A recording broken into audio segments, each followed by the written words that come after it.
Treće mjesto Suneja Zejnović, drugo Jovana Arnautović i prvo mjesto Nina Pavković.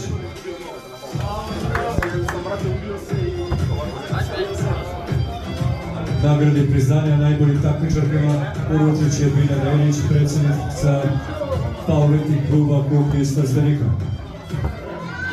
Dakle, treće mjesto Suneja Zejnović, drugo Jovana Arnautović i prvo mjesto Nina Pavković.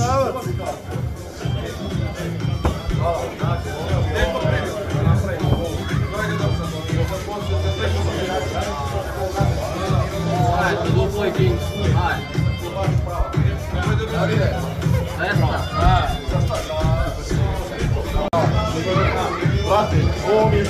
država. 12 godina pokušavam.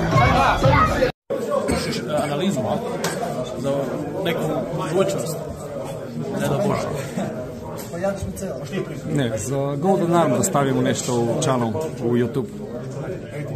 Aha, vaš kanal, a? No, moj prijatelj Dimitar Jankov iz Njemačka. Ajde u biceps, u kukela recimo. Gledaj ga i oca postopu, evo ga King Wu, opa, baćo. Udarila kuka na kuku. Igra kao pravi Bosanac. Kao pravi Bosanac. Do kraja.